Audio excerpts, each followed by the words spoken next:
Hey, welcome to the Vote Podcast. Jimmy Gibbs Jr. is the best. Yeah, I remember that. Ellis Gaiman.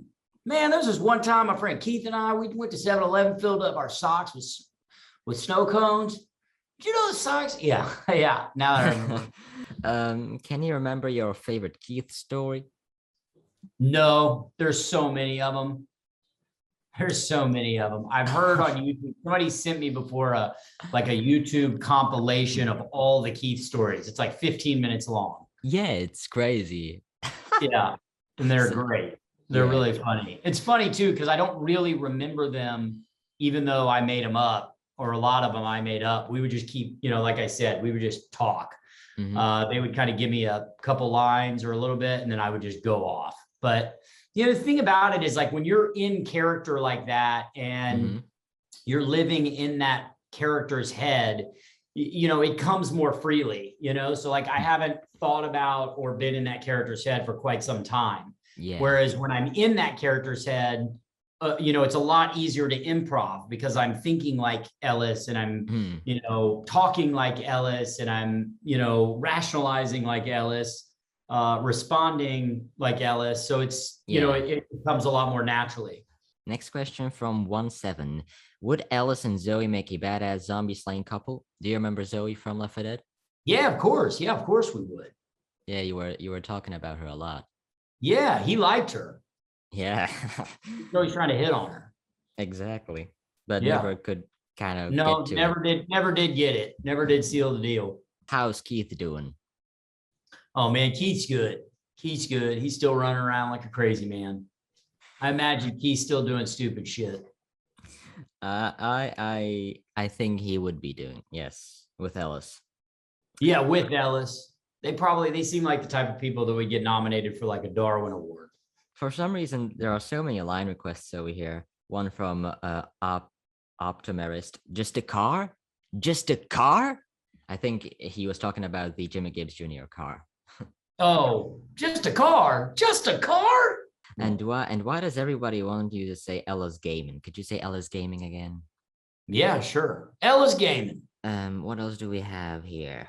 Could you give a shout out to my friend Sav? Ellis is her favorite character and loves him so much. Understandable if you can't. By Spookbra. Yeah. Hey, Sav.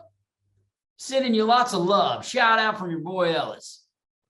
We have a question over here from Weaponized Retriever. Ask him to say the story about the car. I don't think you remember the car story. Is that Jimmy Gibbs Jr.? Yeah, the Jimmy Gibbs Jr. Yeah. Jimmy Gibbs Jr. is a man. I mean, I don't know anybody like that, man. There was this guy I knew. He was racing dirt track, not stock cars, but like open wheel cars, and he was racing them once, man. And then a goat. I'm just telling you, there was a goat, man. I would tell you about the time me and Keith, man, we made bumper cars. We did them out of riding mowers in his backyard. Man, we had a mower blade. It wound up 90% all over her body, man. I didn't run over the guy either. He just somehow managed to fall out on his own. Oh, man, I love cheeseburgers, but I don't like just regular cheeseburgers, man. I mean, you got to put stuff on the cheeseburger. You know what I'm saying? You got to put bacon on that thing.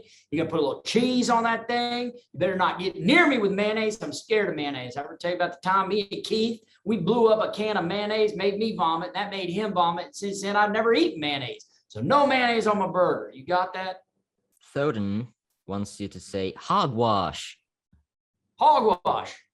I ever tell you about the time my buddy Keith made sushi? Yeah, his mom took him to a sushi place for his birthday. He didn't want to go, but it turned out he loved it, man. But it's like $10 a sushi, man. And one of them places. So Keith figures, hey, how hard can it be to roll up some raw food and seaweed? Am I right? As it turns out, it's hard, man. Now, they say experience is the best teacher. And experience taught Keith, if you ever eat 3 pounds of raw chicken, it kills you. Now, luckily, Keith's brain went into self-defense mode, started shutting down organs like head off a chicken, and they cut him off at the pass. And the doctors were able to get him out before his heart stopped. But to this day, Keith has no sensation in his right foot. He doesn't even recognize his brother Paul no more. Kitty Land. Oh, look, Kitty Land.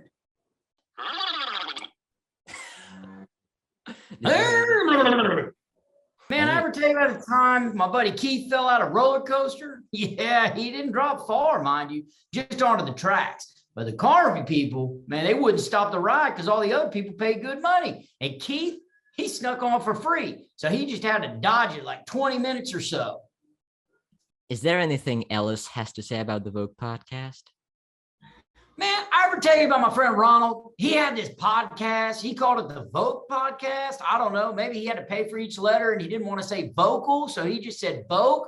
And then he put one of those weird line things over the O. I think you call it an umlaut or like a dash lot or like a accent or something. Anyway, it looks like Vogue, but you say it like Vogue. And Ronald's the man. I ever tell you about my friend Ronald? He does some crazy shit.